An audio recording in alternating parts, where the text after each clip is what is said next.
Good morning students.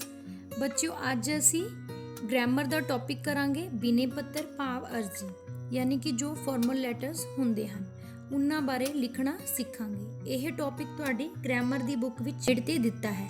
बच्चों जो पत्तर हन ओह तुहानू दो तरीके नाल लिखने आउंदे हन। पहले बिने पत्तर भाव रस्मी पत्तर हुंदे हन जो तुसी स्कूल दे मुख अध्यापक या अध्यापिका जी नू लिखने हुंदे हन। दूसरी तरह के पत्तर निजी या चिट्ठी पत्तर हुंदे हन जिन्हां नू इनफॉर्मल लैटर्स कहंदे हन। यह पत्तर अपने रिश्तेदारां, दोस्तां, मित्रां ते होर जाण पहचान वालियां नू लिखे जांदे हन।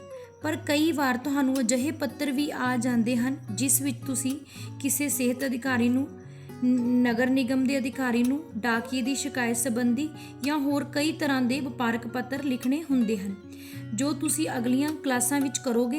पर अज आपां इस वीडियो विच बिने पत्तर भाव अर्जी लिखण बारे समझांगे। आओ जाणीए कि स्कूल की मुख अध्यापिका जी नू सैक्शन बदलण वास्ते अर्जी किवें लिखनी हुंदी है।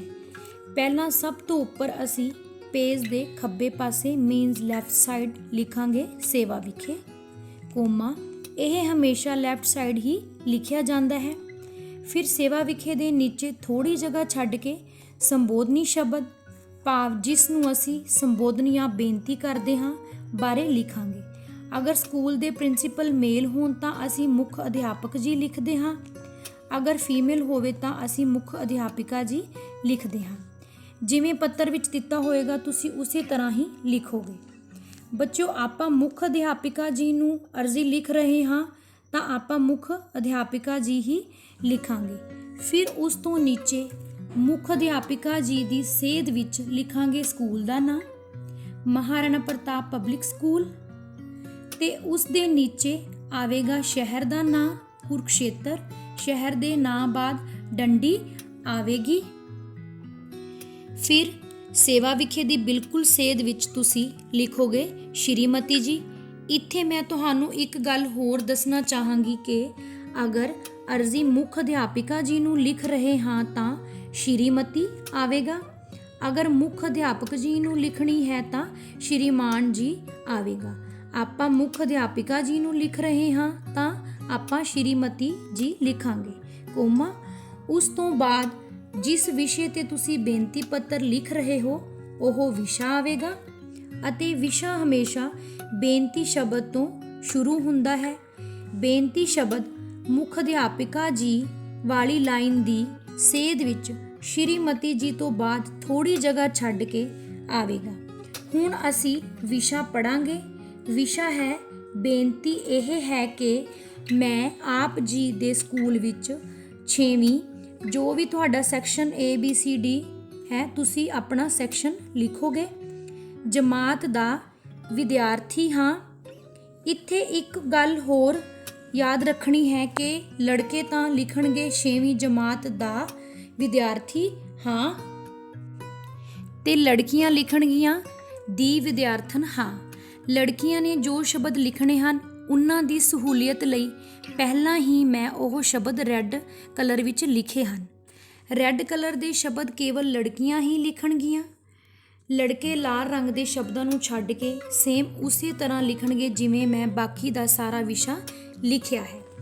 उस तो बाद है मेरे चाचा जी दी बेटी 6वीं जो भी उसका सैक्शन है ओह लिखोगे। विच पढ़दी हाँ पढ़दी है, असी इकट्ठे ही रहंदे हाँ अते इकट्ठे ही पढ़दे हाँ। मेरे घर वाले यह चाहुंदे हन कि असी एक ही सैक्शन विच पढ़ीए। मेरे चाचा जी दी बेटी दी जमात दा कमरा स्कूल दी उपरली मंजिल ते है, उस नूं पौड़ियां चढ़न विच भी मुश्किल आउंदी है, इसलिए उस दा सैक्शन बदल के सैक्शन जिहड़ा भी तुसी करवाउणा चाहुंदे हो ओह लिखोगे। मैं आप जी दा दी धन्नवादी बहुत धन्नवादी होवांगी। फिर उस तो थल्ले सज्जे पासे राइट साइड लिखांगे आप जी दा, कुड़ियां लिखणगियां आप जी दी आग्याकारी। फिर तुसी अपना नाम लिखोगे, फिर अपना रोल नंबर जो भी तुहाडा रोल नंबर है, फिर जमात लिखोगे। फिर बच्चों नाम दे बिल्कुल सामने खब्बे पासे भाव लैफ्ट साइड ਮਿਤੀ ਯਾਨੀ ਕਿ ਡੇਟ ਲਿਖਣੀ ਹੈ।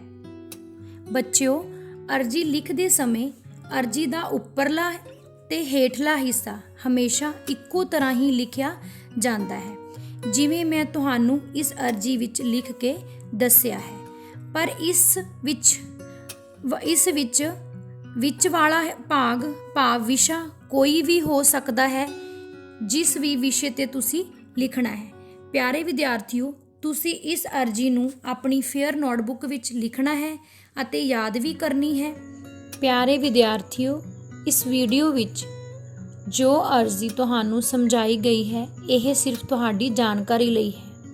ਜਦੋਂ ਵੀ ਤੁਸੀਂ ਕੋਈ ਅਰਜੀ ਭਾਵ ਬਿਨੇ ਪੱਤਰ ਲਿਖੋਗੇ, ਉਸ ਦਾ ਫਾਰਮੈਟ ਇਸ ਮੁਤਾਬਿਕ ਹੋਣਾ ਚਾਹੀਦਾ ਹੈ।